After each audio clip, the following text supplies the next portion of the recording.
ಬ್ರೇಕ್ನ ನಂತರ ಮತ್ತೊಮ್ಮೆ ವಿಶೇಷ ಕಾರ್ಯಕ್ರಮಕ್ಕೆ ಆತ್ಮೀಯವಾದಂಥ ಸ್ವಾಗತ. ಸೊ ಜಯಂತ್ ಸರ್ ಜೊತೆ ಇನ್ನಷ್ಟು ಹಲವಾರು ಪ್ರಶ್ನೆಗಳು ಕೇಳಲಿಕ್ಕಿವೆ. ಬಟ್ ಪ್ರಶ್ನೆಗಳು ಕೇಳೋಕ್ಕಿಂತ ಮುಂಚೆ ಒಂದು ಸೂಪರ್ ಆಗಿರುವಂಥ ಹಾಡು ಅವ್ರದ್ದೇ ಬರೆದಿರುವಂಥದ್ದು. ಸೊ ನಿಮಗೋಸ್ಕರ ನೋಡಿ.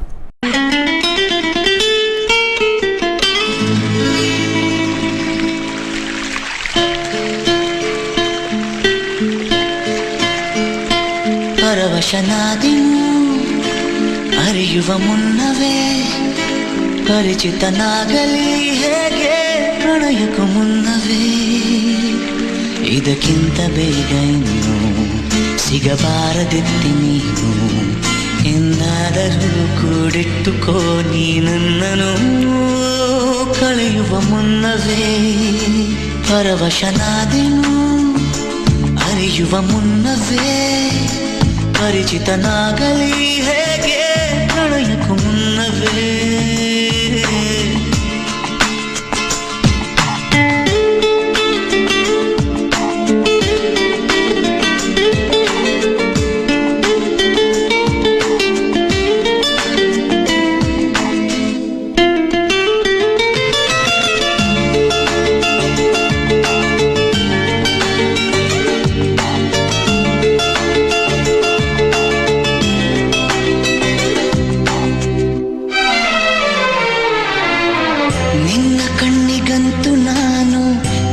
ಯೋಗಿಗಳು ಇನ್ನು ಬೇರೆ ಏನು ಬೇಕು ಪ್ರೇಮಯೋಗಿಯಾಗಲು ಅರಳುವ ಸದ್ದನು ನಿನ್ನ ನಗೆಯಲ್ಲಿ ಕೇಳಬಲ್ಲೆ ನನ್ನ ಏಕಾಂತವನ್ನು ತಿದ್ದಿಕೊಡು ನೀನೀಗ ನಿಂತಲ್ಲೇ ನಾನೇನೆ ಅಂದರು ನನಗಿಂತ ಚೂಟಿ ನೀನು ತುಟಿಯಲ್ಲಿಯೇ ಮುಚ್ಚಿಟ್ಟುಕೋ ಮುತ್ತೊಂದನು ಕದಿಯುವ ಮುನ್ನವೇ ಪರವಶನಾದಿನು ಅರಿಯುವ ಮುನ್ನವೇ ಪರಿಚಿತನಾಗಲಿ ಹೇಗೆ ಪ್ರಣಯಕ್ಕೂ ಮುನ್ನವೇ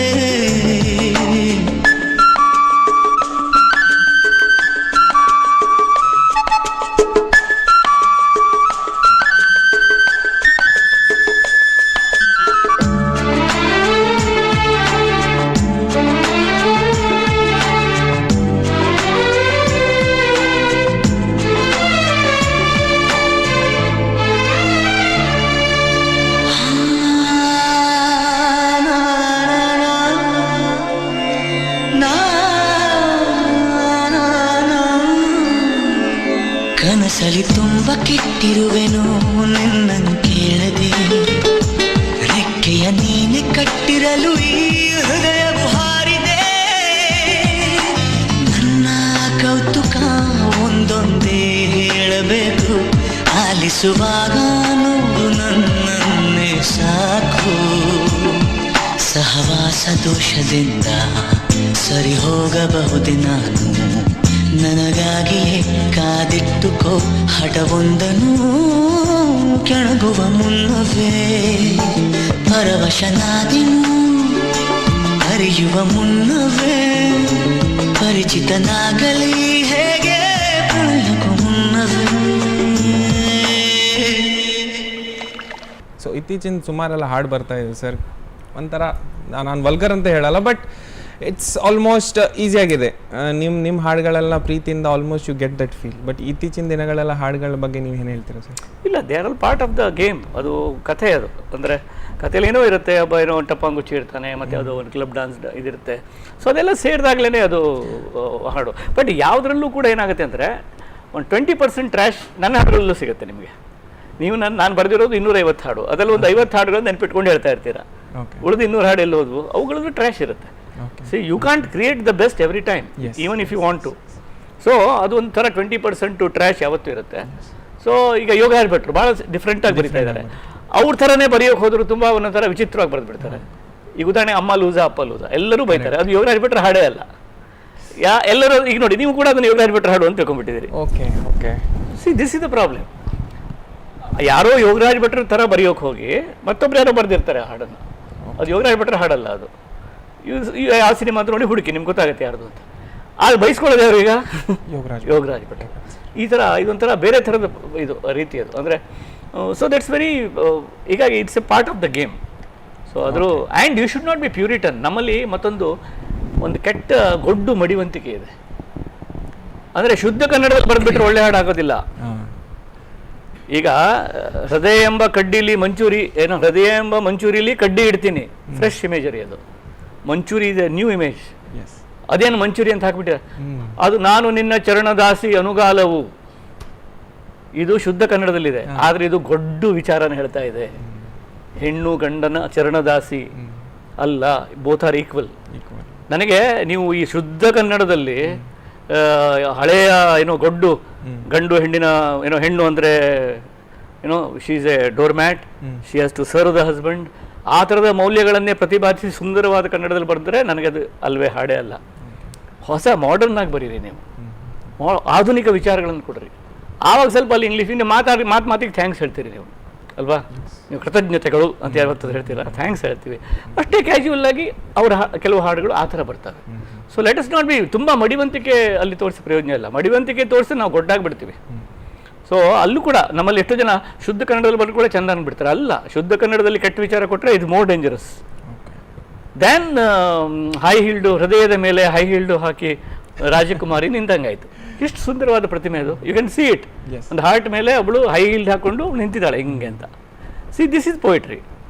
so you should not be very, ಅದೆಲ್ಲ ಹೈ ಹೀಲ್ಸ್ ಅಂತ ಇಂಗ್ಲೀಷ್ ಶಬ್ದ ಯಾಕೆ ಬಂತು ಅಂತ ಕೇಳಿದ್ರೆ you are losing it.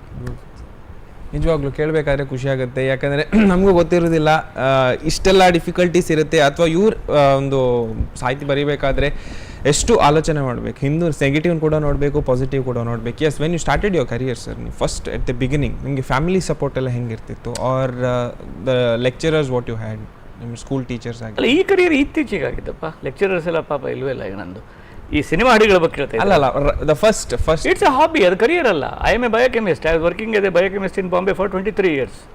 Vicks paper ತಯಾರಿಕೆ ಕಂಪನಿಯಲ್ಲಿ ಕೆಲಸ ಮಾಡ್ತಾ ಇದ್ದೆ ನಾನು. Writing was a hobby. Okay. So writing always was a habit. Hobby to passion, passion to now it's become your profession. ಈಗ right when people quit everything, ಅಂದ್ರೆ ಜನರು ಎಲ್ಲ ಮುಗಿದು ಈಗ ರಿಟೈರ್ಮೆಂಟ್ ಹೋಗ್ತಾರಲ್ಲ, ಆ ಟೈಮಲ್ಲಿ ನನಗೆ ಈ ಪ್ರೊಫೆಷನ್ ಸಿಕ್ಕಿದೆ. ಅಂದ್ರೆ I am writing this, taken it is A profession. So it's fine. I mean I am happy. ಯಾಕಂದ್ರೆ ನನಗೆ ಏನು ಮನಸ್ಸಿಗೆ ಬರುತ್ತೋ ಅದನ್ನು ಮಾಡ್ಬೋದು ನಾನು. ಐ ಆಮ್ ಬಟ್ ಇದು ನಮ್ಮಂಥವರಿಗೆ ಈ ಸ್ಟ್ರಕ್ಚರ್ಡ್ ಜಾಬಲ್ಲಿ ಕೆಲಸ ಮಾಡ್ತೀವಲ್ಲ, ಅವರಿಗೆ ಸಡನ್ನಾಗಿ ಫ್ರೀಲಾನ್ಸರ್ ಆದರೆ ಸ್ವಲ್ಪ ಕಷ್ಟ ಆಗುತ್ತೆ. ನಾನು ಬಾಂಬೆಯಲ್ಲಿ ಸ್ಟ್ರಕ್ಚರ್ಡ್ ಜಾಬಲ್ಲಿ ಇದ್ದೆ. ಬೆಂಗಳೂರಿಗೆ ಬಂದ ಮೇಲೆ I suddenly became jobless. So ಆವಾಗ I didn't know how to manage my time, because you are 24 hours accountable. ಇಲ್ಲಿದ್ರೆ ನಿಮಗೆ 8 to 5 ಆಫೀಸ್ ಕೆಲಸ, ಆಮೇಲೆ ನಿಮ್ಮ ಟೈಮು, ವೀಕೆಂಡ್ ನಿಮ್ಮದು, ಹೀಗೆಲ್ಲ ಇರುತ್ತೆ. ಈ ಫುಲ್ ಟೈಮ್ ಫ್ರೀ ಇದ್ದವರಿಗೆ, ನಿಮ್ಮ ಆಫೀಸಿಗೆ ಹೋಗೋರಿಗೆ ಅವ್ರ ಕಡೆ ಹೊಟ್ಟೆ ಕಿಚ್ಚಾಗ್ತಾ ಇರುತ್ತೆ. ನೀವು ಆಫೀಸ್ ಇಲ್ಲ, ಏನಿಲ್ಲ, ಎಷ್ಟು ಮಜಾ ಮಾಡ್ಕೊಂಡಿದ್ದಾನೆ. ಆದರೆ ಅವನು 24 hours ಬಂದಿಯಾಗಿರ್ತಾನೆ. Because that is the pressure on him to convert each time into a revenue earning time ಅಂತ. ಏನೂ ಮಾಡ್ತಾ ಇಲ್ಲ, ಅರೆ ಏನು ಕೆಲಸ ಇಲ್ಲ, ಈ ಥರ ಟೆನ್ಷನಲ್ಲಿ ಹೋಗ್ಬಿಡ್ತಾನೆ. ಸೊ ನನಗೆ ತುಂಬ ಆ ಥರ ಕಷ್ಟಗಳು, ನನಗೆ ಟೈಮ್ ಮ್ಯಾನೇಜ್ಮೆಂಟಲ್ಲಿ ತುಂಬ ಕಷ್ಟ ಇದೆ. ಅಂದರೆ ಈ ಥರ ಫ್ರೀಲಾನ್ಸರ್ ಆಗಿದ್ದರೆ ಟೈಮ್ ಮ್ಯಾನೇಜ್ಮೆಂಟ್ ಚೆನ್ನಾಗಿ ಗೊತ್ತಿರಬೇಕು. Mind should be slotted. ಇದಕ್ಕೆ ಇಷ್ಟು ಟೈಮು, ಇದಕ್ಕೆ ಇಷ್ಟು ಟೈಮ್. ನನಗೆ ಹಾಗಾಗಲ್ಲ. ಒಂದು ಹಾಡು ಬರೆದರೆ 1 ವಾರ ಹೋಗ್ಬಿಡುತ್ತೆ, ಅಥವಾ ಯಾರಿಗೆ ಒಂದು ಮುನ್ನುಡಿ ಬರೀಬೇಕು ಅಂದರೆ 4 ದಿವಸ ಹೋಗ್ಬಿಡುತ್ತೆ ಆ ಥರ. ಅಥವಾ ನಾನೇ ಒಂದು ಕಥೆ ಬರೀಬೇಕು ಅಂದರೆ 15 ದಿವಸ ಹೋಗ್ಬಿಡುತ್ತೆ. ಸೊ ಹೀಗೆಲ್ಲ ಅವೆಲ್ಲ ಆವಾಗ ನಾನು ಮತ್ತೇನು ಮಾಡೋದಿಲ್ಲ. ಸೊ ಮ್ಯಾನೇಜ್ಮೆಂಟ್ ಆಫ್ ಟೈಮ್ ಭಾಳ important. I am not very good in it. ಎಲ್ರಿಗೂ ಲೈಫಲ್ಲಿ ರೋಲ್ ಮಾಡೆಲ್ಸ್ ಇದ್ದೇ ಇರ್ತಾರೆ. ಸೊ ನಿಮ್ಗೆ ಯಾರಾದ್ರಿ? ತುಂಬ, ನನ್ನ ತಂದೆನೇ ನನಗೆ ರೋಲ್ ಮಾಡೆಲ್ಲು.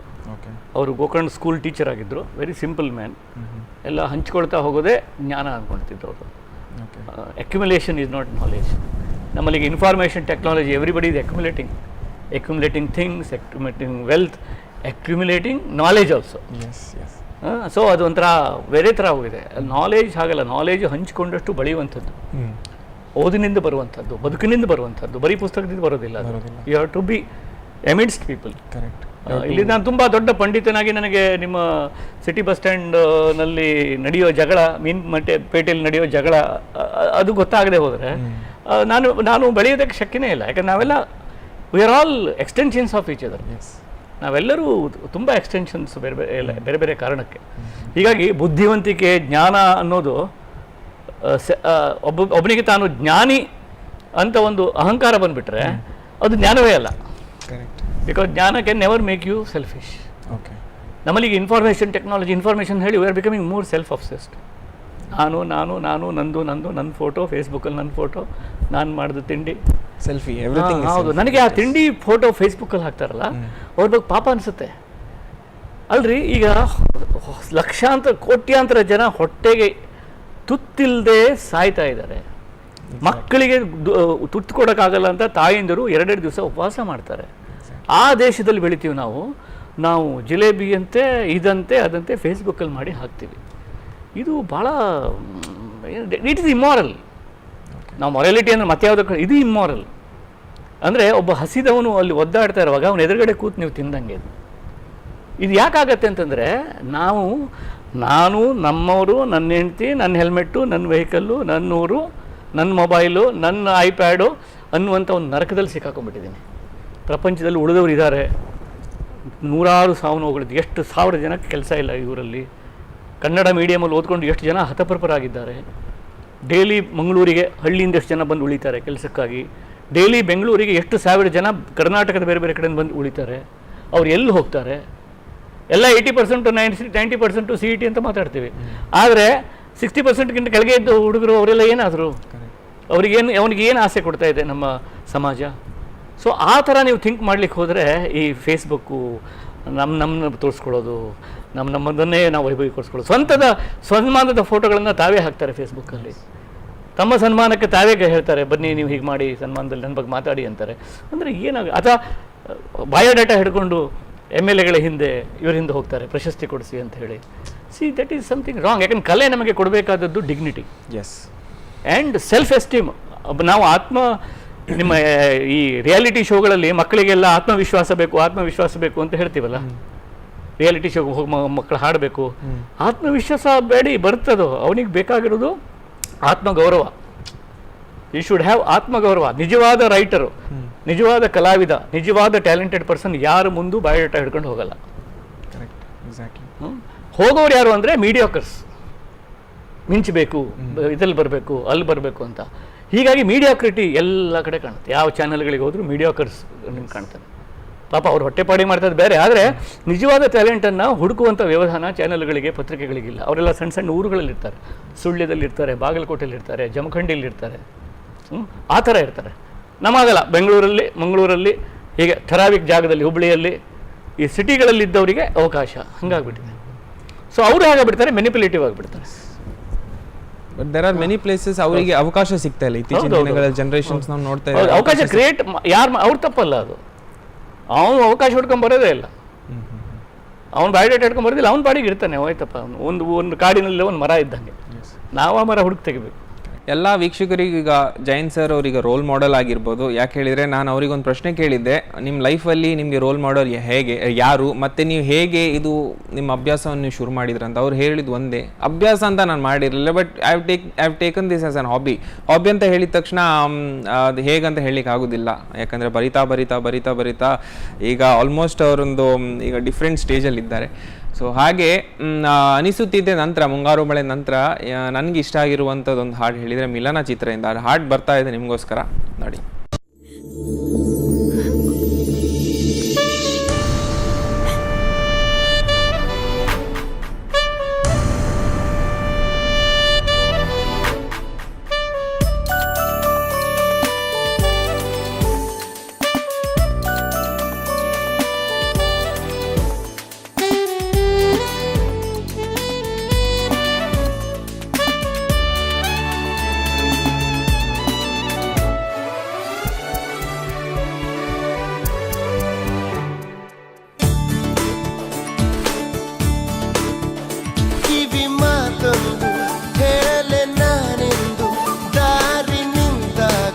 ಸಾಗಲೇಬೇಕೆಂದು ನಿನ್ನೆ ಈಗಿಲ್ಲ, ನಾಳೆಯೂ ತಿಳಿದಿಲ್ಲ, ನೀನು ನೀನಾಗಿ ಬಾಳಲೇಬೇಕೆಂದು. ಹಸಿರಾಗಿದೆ ದೀಪವು ನಿನಗಾಗಿ, ನಸು ನಗುತ್ತಲೇ ಸಾಗು ನಿ ಗೆಲುವಾಗಿ. ಹೊಸ ತಂಗಾಳಿ ಹೇಳಿದೆ ಮೆಲುವಾಗಿ, ಈ ಬಾಳುಂಟು ಬಾಳುವ ಸಲುವಾಗಿ. ಕಿವಿ ಮಾತೊಂದು ಹೇಳಲೆ ನಾನಿಂದು, ದಾರಿ ನಿಂತಾಗ ಸಾಗಲೇಬೇಕೆಂದು.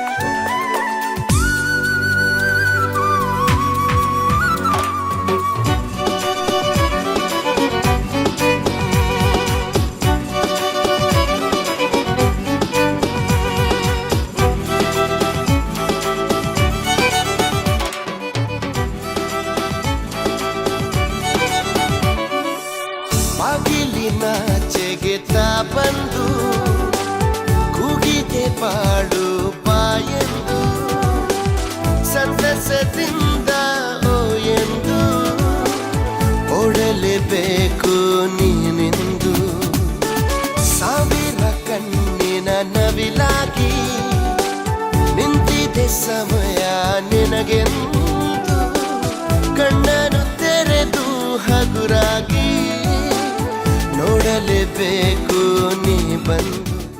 ಬಟ್ ನೀವು ಇತ್ತೀಚಿನ ಜನ್ರೇಷನ್ ಈಗ ಮಕ್ಳಿಗೆ ನೀವು ಏನು ಹೇಳ್ತೀರಾ ಸರ್? ಯಾಕಂದರೆ ಸಾಕಷ್ಟು ಜನರು ನಾನು ಆರ್ಟಿಸ್ಟ್ ಆಗಬೇಕಂತಿರ್ತೀನಿ, ನಾನು ಲಿರಿಕ್ಸ್ನೆಲ್ಲ ಬರೀಬೇಕಂತಿರ್ತೀನಿ, ಅಥವಾ ನಾನು ಆ್ಯಕ್ಟರ್ ಆಗಿರ್ತೀನಿ, ಅವರಿಗೆಲ್ಲ ಏನು ಹೇಳ್ತೀರಾ ಸರ್? ಈಗ ನಾನು ಹೇಳೋದು ಇಷ್ಟೇ, ಈ ಎಂಟರ್ಟೈನ್ಮೆಂಟ್ ಇಂಡಸ್ಟ್ರಿ ಚೆನ್ನಾಗಿದೆ, ಟೆಲಿವಿಷನ್ ಇಂಡಸ್ಟ್ರಿ ಚೆನ್ನಾಗಿದೆ, ಬಟ್ ಅದಕ್ಕಾಗಿ ನೀವು ಎಕ್ವಿಪ್ ಮಾಡ್ಕೊಳ್ಳಿ. ಸುಮ್ಮನೆ ಆ್ಯಕ್ಟರ್ ಆಗಬೇಕು, ಮೈಂಡ್ ಇಸ್ ವೆರಿ ಇಂಪಾರ್ಟೆಂಟು. ಈಗ ಊರುಗಳಲ್ಲಿ ಜಿಮ್ಗಳಾಗ್ಬಿಟ್ಟಿವೆ, ಎಲ್ಲ body they look like motor bikes. Tractor ಥರ ಕಾಣ್ತಾನೆ ಮನುಷ್ಯ, ಅವನಿಗೆ ಮನಸ್ಸೇ ಇಲ್ಲ, ಅವನಿಗೇನೂ ಗೊತ್ತಿಲ್ಲ, ಅವನಿಗೆ ಸಾಹಿತ್ಯ ಗೊತ್ತಿಲ್ಲ, ಅವನಿಗೆ ಒಂದು ರಾಜಕೀಯ ಧೋರಣೆ ಇಲ್ಲ, ಅವನಿಗೆ ಯಾರನ್ನೂ ಓದ್ಕೊಂಡಿಲ್ಲ, ಅವನಿಗೆ ಮಾನವೀಯತೆ ಇಲ್ಲ ಮನಸ್ಸಲ್ಲಿ. ಬರೀ ಬಾಡಿ ಹಿಂಗೆ ಮಾಡ್ಕೊಂಡ್ರೆ ಏನು ಪ್ರಯೋಜನ? Is like A just physical body.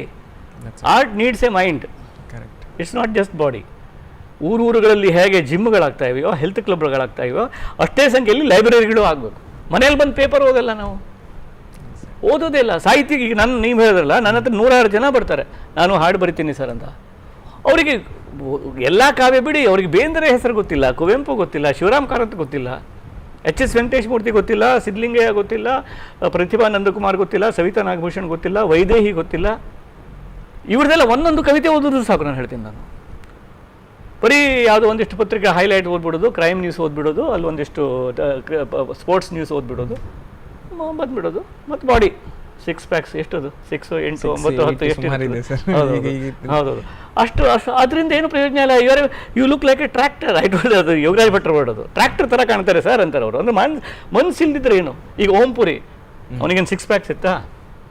ನಿಮ್ಮ ಯಾರು ಇರ್ಫಾನ್ ಖಾನ್ ಅವನಿಗೇನು 6 ಪ್ಯಾಕ್ಸ್ ಇದೆಯಾ? ಅವನು ತೆರೆ ಮೇಲೆ ಬಿಗ್ ಸ್ಕ್ರೀನಲ್ಲಿ ಅವನ ಮುಖ ಅರ್ಧ ಗಂಟೆನೂ ನೋಡ್ಬೋದು ನಾವು. ಯಾಕೆ ಅಂದರೆ ಅವನಿಗೊಂದು ಮನಸ್ಸಿದೆ, ಆ ಮನಸ್ಸು ನಮಗೆ ಕಾಣುತ್ತೆ. ಆ ಮನಸ್ಸು ಬೆಳೆಯೋದು ಹೇಗೆ? ಅದಕ್ಕೆ ಯಾವುದು ಕ್ರ್ಯಾಶ್ ಕೋರ್ಸ್ ಇಲ್ಲ, 2 ತಿಂಗಳಲ್ಲಿ ಮನಸ್ಸನ್ನು ಮಾಡಿಸಿಕೊಡುತ್ತೇವೆ ಅಂತ ಬೋರ್ಡ್ ಎಲ್ಲೂ ಕಾಣಲ್ಲ. ಅದಕ್ಕೆ ಲಿಟ್ರೇಚರ್ ಇರೋದು, ಅದಕ್ಕೆ ಸಂಗೀತ ಇರೋದು, ಅದಕ್ಕೆ ಥಿಯೇಟರ್ ಇರೋದು, ಅದಕ್ಕೆ ಸಿನಿಮಾ ಇರೋದು. ಸಿನಿಮಾಕ್ಕೆ ಹೋಗಬೇಕು ಅಂತಂದರೆ you to see world cinema. ಎಷ್ಟು ಚೆನ್ನಾಗಿ ಮಾಡ್ತಾರೆ. ಇರಾನಿಯನ್ ಸಿನಿಮಾ ನೋಡಿ, ಮರಾಠಿ ಸಿನಿಮಾಗಳನ್ನು ನೋಡಿ, ಮಂಡೂಕಗಳಾಗಬೇಡಿ.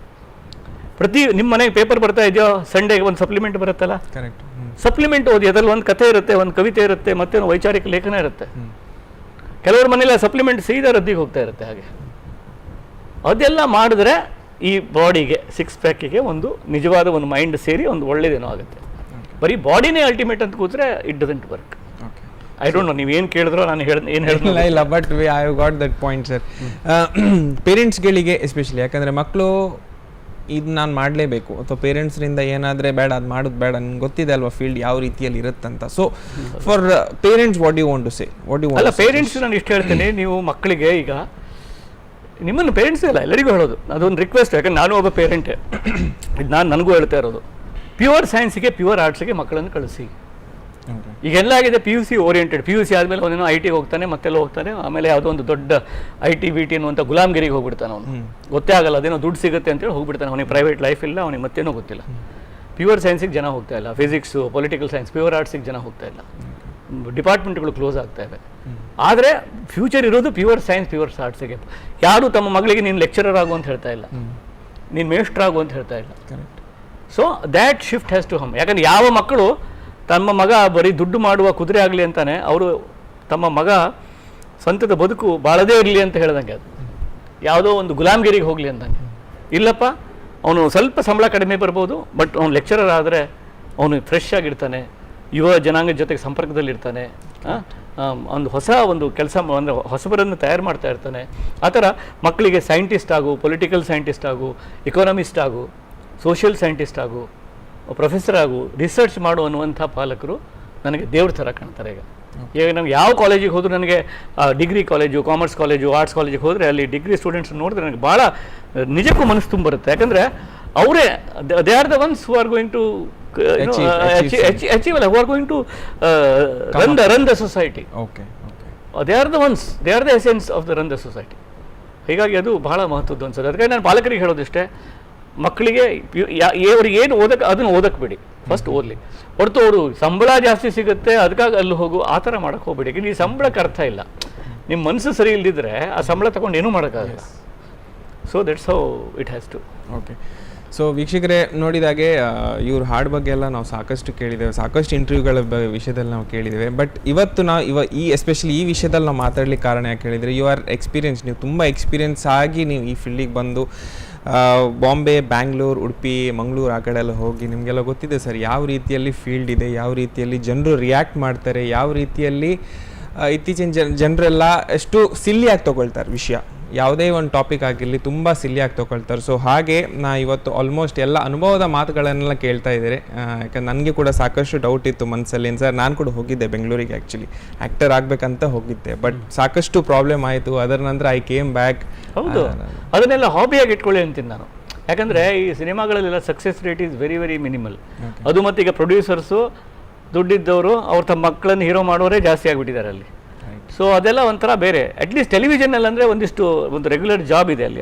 ಒಂದು ಸೀರಿಯಲ್ 1-2 ವರ್ಷ ನಡೆಯುತ್ತೆ, ಅಲ್ಲಿ ಒಂದು ರೋಲ್ ಸಿಕ್ಕರೆ. But cinema is A world which is gambling ಅದು. ಸೊ ಇಟ್ಸ್ ವೆರಿ, ಯಾರೋ ಒಬ್ಬನು ಗಣೇಶ ಟಕ್ ಅಂತ ಚಾನ್ಸ್ ಸಿಗುತ್ತೆ, ಮತ್ತೆ ಯಾರಿಗೂ ಅದ್ರ ಹಿಂದೆ ಸಾವಿರಾರು ಲಕ್ಷಗಟ್ಟಲೆ ಗಣೇಶರು ಬಂದು ಪಾಪ ಮಯ ಆಗಿರ್ತಾರೆ. ಸೊ ಆ ಥರ ಅದು ನಾವು ಅದನ್ನು ಪ್ರತಿಯೊಬ್ಬನು ಅದನ್ನು ಅನ್ಕೋಬೇಕು, ಅದರ ಸಕ್ಸಸ್ ರೇಟ್ ಯಾವ ಥರ ಇದೆ ಅಂತ. ಅದಕ್ಕಿಂತ ನಿಮಗೆ ಏನು ಇಷ್ಟನೋ ಆ ಜಾಬೇ ಪ್ರೀತಿಯಿಂದ ಮಾಡಿ, ಇದನ್ನೆಲ್ಲ ಹಾಬಿಯಾಗಿ ಇಟ್ಕೊಳ್ಳಿ. ರೈಟಿಂಗ್ ಆಗಲಿ, ಮ್ಯೂಸಿಕ್ ಆಗಲಿ, ಆ ಥರ ಒಂದು ಹಾಬಿಯಾಗಿ ಇಟ್ಕೊಳ್ಳಿ. ರೀಡಿಂಗ್ ಮಾಡಿ, ಮೇನ್ ಥಿಂಗ್ ಅಂದರೆ ರೀಡಿಂಗ್ ಮಾಡಿ. ಅದರಿಂದ ಇದೆಲ್ಲ ಪ್ರಾಬ್ಲಮ್ಗೆ ಉತ್ತರ ಅಲ್ಲೇ ಸಿಕ್ಬಿಡುತ್ತೆ ನಿಮಗೆ. ಸೊ ಆಮೇಲೆ ಇಷ್ಟಾಗಿಯೂ ಅದೇನೋ your mindset is very has to be positive. ಅದು ಅಂದರೆ ಯಾಕಂದ್ರೆ ನಮ್ಗೆ ಗೊತ್ತಿಲ್ಲದಿರೋ ನಾಳೆನೇ ನಮ್ಮ ಜೀವನದ ಜೀವಾಳ. ನಾಳೆ ಹೇಗೆ ಅಂತ ಗೊತ್ತಿದ್ರೆ ಲೈಫ್ ಇಂಟ್ರೆಸ್ಟಿಂಗ್ ಆಗ್ತಿರ್ಲಿಲ್ಲಲ್ಲ. ನಾಳೆ ಏನಿದೆ ಅಂತ ನಿಮಗೂ ಗೊತ್ತಿಲ್ಲ, ನನಗೂ ಗೊತ್ತಿಲ್ಲ. The unseen tomorrow, the unknown tomorrow is the driving force. So ಆ ಕಡೆಗೆ ನಮ್ಮೆಲ್ಲ ಆಸಕ್ತಿಗಳು, ಹವ್ಯಾಸಗಳು ಮುಖ ಮಾಡ್ಕೊಂಡಿರಬೇಕು. ಮತ್ತು never arrogance and ego to enter your. ಈ ಅಹಂಕಾರ ಇದೆಯಲ್ಲ, ಅದು ಮೊದಲು ತಿನ್ನೋದು ನಿಮ್ಮನ್ನೇ. ಕರೆಕ್ಟ್. ನಿಮ್ಮೊಳಗೆ ನೀವೇ ತುಂಬಿಕೊಂಡಿದ್ರೆ ಹೊರಗಿನ ಜಗತ್ತಿಗೆ ಜಾಗ ಎಲ್ಲಿ ಉಳಿತು ಅಲ್ವಾ? ನಿಮ್ಮ ಮನಸ್ಸಿನೊಳಗಡೆ ನೀವು ಇಲ್ಲದೆ ಇದ್ದರೆ ಮಾತ್ರ ಹೊರಗಿನ ಜಗತ್ತಲ್ಲಿ ಬರುತ್ತೆ. ಆ ಹೊರಗಿನ ಜಗತ್ತು ಒಳಗಡೆ ಬಂದಾಗ ಮಾತ್ರ you are an artist, because that is you are going to express. So ಎಲ್ಲರೂ ಐ ಸ್ಪೆಷಲಿಸ್ಟ್ ಆಗಿಬಿಟ್ಟಿದ್ದಾರೆ. ಸೊ ನಿಮಗೆ ಎಲ್ಲಿಯಾದರೆ ಬಾಲಿವುಡಿಂದ ಸರ್ ಎಲ್ಲಿಯಾದರೆ you got a chance to write a lyrics? Chance ಗೀನ್ಸ್ ಎಲ್ಲ ಶಬ್ದ ಯೂಸ್ ಮಾಡಬೇಡಿ. I never went for. No not chance. ಎಲ್ಲಿಯಾದರೆ you got a call from any? ಇಲ್ಲ. ಯಾಕಂದ್ರೆ ನಾನು because when I was in Bombay, I was not film oriented. Okay. ಅಲ್ಲ ಈಗ ಎಲ್ಲಿ? ಇಲ್ಲ, because I am a Kannada writer. Okay. So ಎಲ್ಲಿಯಾದರೆ ಅವಕಾಶ ಸಿಕ್ಕಿದ್ರೆ ಸರ್? ಇಲ್ಲ, ನನಗೆ ಕನ್ನಡ, ಹಿಂದಿ ಬರಲ್ಲ. ನಾನು ಕನ್ನಡ ಯಾವ ಭಾಷೆ ಬರುತ್ತೆ ಒಂದೇ ಭಾಷೆನ ಹಾಳು ಮಾಡಬೇಕು ಅಂತ ಡಿಸೈಡ್ ಮಾಡಿದ್ದೀನಿ ನಾನು. ಸೊ ಕನ್ನಡ ಭಾಷೆ ಬರುತ್ತಲ್ಲ, ಅದೇ ನನಗೆ ಬರೆಯೋದು ಬಾಕಿ ಇದೆ. ಮತ್ತು ಬೇರೆ ಭಾಷೆ ಬರಲ್ಲ. ಆದರೂ ಒಂದು ಕೆಟ್ಟ ಎಕ್ಸ್ಪೆರಿಮೆಂಟು, ಹಿಂದಿ ಕನ್ನಡ ಸೇರಿ ಒಂದು ಹಾಡು ಬರೆದಿದ್ದೀನಿ ನಾನು ಚಿಗುರದ ಕನಸು ಚಿತ್ರದಲ್ಲಿ, ಓ ಆಜಾರೆ ಅಂತ. ಓ ಆಜಾರೆ ನನ್ನ ಫಸ್ಟ್ ಹಾಡೋದು ಆ್ಯಕ್ಚುಲಿ. ಅನಿಸುತ್ತಿದೆ ಬಂದಿದ್ದು ಆಮೇಲೆ ಚಿಗುರದ ಕನಸದಲ್ಲಿ ಓ ಆಜಾರೆ ಅಂತ ಒಂದು ಹಾಡಿದೆ. ಅದ್ರ ಒಂದು ಲೈನ್ ಹಿಂದಿಲಿದೆ, ಒಂದು ಲೈನ್ ಕನ್ನಡದಲ್ಲಿದೆ, ಒಂದು ಲೈನ್ ಹಿಂದಿಲಿದೆ, ಒಂದು ಲೈನ್ ಕನ್ನಡದಲ್ಲಿದೆ. ಯಾಕಂದರೆ ಹೀರೋ ಶಿವರಾಜ್ ಕುಮಾರ್ ಅದರಲ್ಲಿ ಡೆಲ್ಲಿಲಿ ಇರ್ತಾನೆ, ಅವನಿಗೆ ಕನ್ನಡ ಬರ್ತಿರೋದಿಲ್ಲ. ಸೊ ಚಿಗುರದ ಕನಸು ಯು ಶುಡ್ ಸಿ. ಯಾಕಂದ್ರೆ ನಾಟ್ ಬಿಕಾಸ್ ನಾನು ಬರ್ತಿದ್ದೀನಿ ಅಂತಲ್ಲ, ಇದು ನಿಮ್ಮ ಊರಿನ ಶಿವರಾಮ್ ಕಾರಂತರು ಬರೆದಂಥ ಚಿಗುರದ ಕನಸು ಅನ್ನುವ ಕಾದಂಬರಿ ಆಧಾರಿತ ಚಿತ್ರ. ಅದು ನಾಗಾಭರಣ ಮಾಡಿರೋ ಚಿತ್ರ. ಅದು ಯು ಶುಡ್ ಆಲ್ ರೀಡ್. ಯಾಕಂದರೆ ನೀವು ಕಾರಂತರು ಇಲ್ಲಿಯವರೇ, ಅವ್ರು 45 ಕಾದಂಬರಿ ಬರೆದಿದ್ದಾರೆ. ಅವ್ರನ್ನೆಲ್ಲ ಓದಿ, ಅದರಿಂದ ನಿಮಗೆಲ್ಲ ಶಕ್ತಿ ಬರ. ಯಾಕಂದರೆ ಕಾರಂತರಲ್ಲಿದ್ದರಂತೆ ಶಿವರಾಮ್ ಕಾರಂತ ರಸ್ತೆ ಅಷ್ಟು ಸಾಲೋದಿಲ್ಲ. ಯಾಕಂದರೆ ಉಳಿದವ್ರಿಗೆ ಸಿಗೋದಿಲ್ಲ. ಅದು ಸಿಕ್ಕಿಂನವರಿಗೆ ಎಲ್ಲಿ ಗೊತ್ತು ಕಾರಂತರು? ನಿಮಗೆ ಸಿಗೋಕ್ಕೆ ಅವಕಾಶ ಇದೆಯಲ್ಲ. ಇಲ್ಲಿಯವರೇ ಶಿವರಾಮ್ ಕಾರಂತರು, ವೈದೇಹಿ ಇಲ್ಲೇ ಇದ್ದಾರೆ, ಅವ್ರ ಕವಿತೆಗಳನ್ನು ಓದಿ. ಅನ್ನೋದು ಹಾಗೆ ಇಲ್ಲಿ ನಮ್ಮ ನಡುವೆ ಇರುವ ಲೇಖಕರನ್ನು ಓದಿ ನೀವು ಹುಲಸಾಗಿ ಬೆಳಿತೀರಿ ಹೊರತು don't get carried away by the headlines of the papers ಅಷ್ಟೇ. ಸೊ ಮುಂದಿನ ಪ್ರಾಜೆಕ್ಟ್ ಸರ್ ನಡೀತಾ ಇರುತ್ತೆ. ಈಗ ಸಿದ್ಧಾರ್ಥ ಅಂತ ಒಂದು ಫಿಲ್ಮ್ ಇದೆ, ಅದರಲ್ಲಿ ರಾಘವೇಂದ್ರ ರಾಜ್ಕುಮಾರ್ ಅವರ ಮಗ ಲಾಂಚ್ ಆಗ್ತಾ ಇದ್ದಾರೆ. ಅದರಲ್ಲಿ ಒಂದಿಷ್ಟು ಹಾಡಿದೆ. ಆಮೇಲೆ ಕೆಂಡ ಸಂಪಿಗೆ ಅಂತ ದುನಿಯಾ ಸೂರಿ ಅವರ ಚಿತ್ರ ಇದೆ. ಆಮೇಲೆ ವಾಸ್ತು ಪ್ರಕಾರ ಯೋಗರಾಜ್ ಭಟ್ ಅವರ ಚಿತ್ರ ಇದೆ. ಆಮೇಲೆ ಅಭಿನೇತ್ರಿ ಅಂತ ಪೂಜಾ ಗಾಂಧಿ ಅವರ ಒಂದು ಚಿತ್ರ ಇದೆ. ಇದರಲ್ಲೆಲ್ಲ ಎರಡು ಮೂರು ಹಾಡು ಬರೆದಿದ್ದೀನಿ. ಆಮೇಲೆ ನನ್ನದೇ ಒಂದು ನೀಳ್ಗತೆಗಳನ್ನು ಬರಿತಾ ಇದ್ದೀನಿ. ಆಮೇಲೆ ಹಿಂದೆ ನಾನು ಸಂದರ್ಶನ ಮಾಡಿದ್ದೆ ನಿಮ್ಮ ಥರನೇ ಟೆಲಿವಿಷನ್ಗೆ. ನಾನು ಕುವೆಂಪು ಮೇಲೆ 30 ಎಪಿಸೋಡು, ಬೇಂದ್ರೆಯವರ ಮೇಲೆ 30 ಎಪಿಸೋಡು, ಶಿವರಾಮ್ ಕಾರಂತರ ಮೇಲೆ 30 ಎಪಿಸೋಡು, ರಾಜ್ಕುಮಾರ್ ಮೇಲೆ 30 ಎಪಿಸೋಡು ETV ಮಾಡಿದ್ದೆ ನಾನು. ಅವೆಲ್ಲವನ್ನು ಟ್ರಾನ್ಸ್ಕ್ರೈಬ್ ಮಾಡಿ ಪುಸ್ತಕ ರೂಪದಲ್ಲಿ ತರೋ ಪ್ರಯತ್ನನೂ ನಡೀತಾ ಇದೆ. ಹೀಗಾಗಿ ಥಿಂಗ್ಸ್ ಆರ್ ಗೋಯಿಂಗ್ ಆನ್. ಹೌದು. ಓಕೆ. ಸೊ ಸರ್ ನಿಮ್ಮ ಜೊತೆ ಮಾತಾಡಿ I guess I am so lucky ನಾ ಇವತ್ತು ನಿಮ್ಮ ಜೊತೆ ಮಾತಾಡಿಕೊಂಡು ಅಷ್ಟೆಲ್ಲ ಈಗ ನೀವು ಎಕ್ಸ್ಪೀರಿಯನ್ಸ್ ಆಗಿರುವಂಥ ಮಾತು ನಮ್ಮ ಜೊತೆ ನೀವು ಶೇರ್ ಮಾಡ್ಕೊಂಡಿದ್ದೀರಾ. Thank you so much. ನಮ್ಗಂತೂ ಭಾಳ ಖುಷಿ ಆಯ್ತು ಸರ್. ನನ್ನ ಅಪ್ಪ ಅಮ್ಮ ನೋಡ್ತಿದ್ರೆ ಆ್ಯಕ್ಚುಲಿ ಅವ್ರಿಗೆ ಇನ್ನೂ ಭಾಳ ಖುಷಿ ಆಗ್ತಿದೆ. ಯಾಕಂದರೆ ತಂದೆ ತಾಯಿ ಹೇಳ್ತಾ ಇರ್ತಾರೆ ಇದು ಮಾತು, ತಂದೆ ತಾಯಿದ ಮಾತೆಲ್ಲ ನಾವು ಇಲ್ಲಿಂದ ಎಷ್ಟು ಬೇಕು ಅಷ್ಟೇ. ಬಟ್ ನೀವು ಹೇಳಿದ್ದಾರೆ ನಿಜವಾಗ್ಲೂ ಹಾರ್ಟ್ ಟಚಿಂಗ್ ಅಲ್ಲ sir. I have got goosebumps actually. So thank you so much sir. ಖಂಡಿತ ಖುಷಿ ಆಯಿತು. Thank you so much. ಕರಾವಳಿಯಲ್ಲಿ ಏನೋ ಮುಖ್ಯವಾಗಿ ಸಮತೆ ಮತ್ತು ಮಮತೆ ಅದು ಬಿತ್ತಬೇಕು ನಾವಿಲ್ಲಿ. ಕರಾವಳಿಯಲ್ಲಿ ಸ್ವಲ್ಪ ನಮಗೆ ಇಲ್ಲಿ ಯಾಕಂದ್ರೆ ತುಂಬ ಬುದ್ಧಿವಂತರ ನಾಡು ಇದು, ತುಂಬ ಬುದ್ಧಿವಂತರು. ಇಲ್ಲಿರುವಷ್ಟು ಒಳ್ಳೆ ರಿಸಲ್ಟ್ಸ್ ಎಲ್ಲೂ ಆಗಲ್ಲ. ಆದರೆ ನಮ್ಮ ಕರಾವಳಿ ಕಡೆ ಬಂದರೆ ಇಲ್ಲಿರುವಷ್ಟು ಮೂಢನಂಬಿಕೆಗಳು, ಇಲ್ಲಿರುವಷ್ಟು ಜಾತೀಯತೆ, ಇಲ್ಲಿಷ್ಟು ಅಸಹನೆ, ಇಲ್ಲಿರುವಷ್ಟು ದುಡ್ಡಿನ ವ್ಯಾಮೋಹ, ಬಂಗಾರದ ವ್ಯಾಮೋಹ ಹೋಗ್ಬೇಕು. ಯಾಕಂದರೆ ಲೈಫ್ ಈಸ್ ಸಮಾನತೆ, ಲೈಫ್ ಈಸ್ ಸಮತೆ ಮತ್ತು ಮಮತೆ. ಹೊಸ ತಲೆಮಾರು ನಿಮ್ಮಂಥ ಯುವಕರು ಅದಕ್ಕಾಗಿ ನಿಲ್ಲಬೇಕು. ನೀವು ಮತ್ತೆ ದುಡ್ಡು, ಜಾತಿ ಪಾತಿ, ಮೂಢನಂಬಿಕೆ ಅವಾಗ ಯಾವುದಕ್ಕೂ ಅರ್ಥ ಇಲ್ಲ. ನಿಮ್ಮ ಎಜುಕೇಷನಿಗೂ ಅರ್ಥ ಇಲ್ಲ, ನೀವು ಹಾಕ್ಕೊಂಡಿರೋ ಜೀನ್ಸಿಗೂ ಅರ್ಥ ಇಲ್ಲ. So forget it. ನಾವೆಲ್ಲರೂ ಸಮಾನರು. ಯಾವಾಗ ನಾವು ಜಾತಿ ಮುಕ್ತರಾಗಿ ಥಿಂಕ್ ಮಾಡ್ತೇವೆ ಆಗ ನಮ್ಮ ಎಲ್ಲ ಕಲೆಗೂ, ನಮ್ಮ ಎಲ್ಲ ಚಟುವಟಿಕೆಗೂ, ನಮ್ಮ ಅಸ್ತಿತ್ವಕ್ಕೂ ಒಂದು ಅರ್ಥ. ಇಷ್ಟು ಹೇಳಿ ನನ್ನ ಭಾಷಣವನ್ನು ಮುಗಿಸುತ್ತೇನೆ. Thank you so much. ನಿಜವಾಗ್ಲೂ it was so happy meeting you sir. ಇದೇ ರೀತಿಯಲ್ಲಿ ಉಡುಪಿಗೆ ಬರ್ತಾ ಇರಿ ಸರ್, ನಮ್ಮನ್ನು ಸಿಗ್ತಾ ಇರಿ, ನಮ್ಮ ಸ್ಟುಡಿಯೋಗೆ ಬರ್ತಾ ಇರಿ ಅಂತ ಹೇಳ್ತಾ ವೀಕ್ಷಕರೇ ಕಾರ್ಯಕ್ರಮ ಮುಗಿಸ್ತಾ ಇದ್ದೇವೆ ಇವತ್ತಿನ ದಿನದ್ದು. ಸೊ ನಾಳೆ ಖಂಡಿತವಾಗ್ಲೂ 9 ಗಂಟೆ ನಾನು ನಿಮ್ಮನ್ನು ಭೇಟಿ ಆಗ್ತೀನಿ. ಅಲ್ಲಿವರೆಗೆ ನೋಡ್ತಾ ಇರಿ ನಿಮ್ಮ ನೆಚ್ಚಿನ ಪ್ರೈಮ್ ಟೈಮ್. ನಮಸ್ಕಾರ.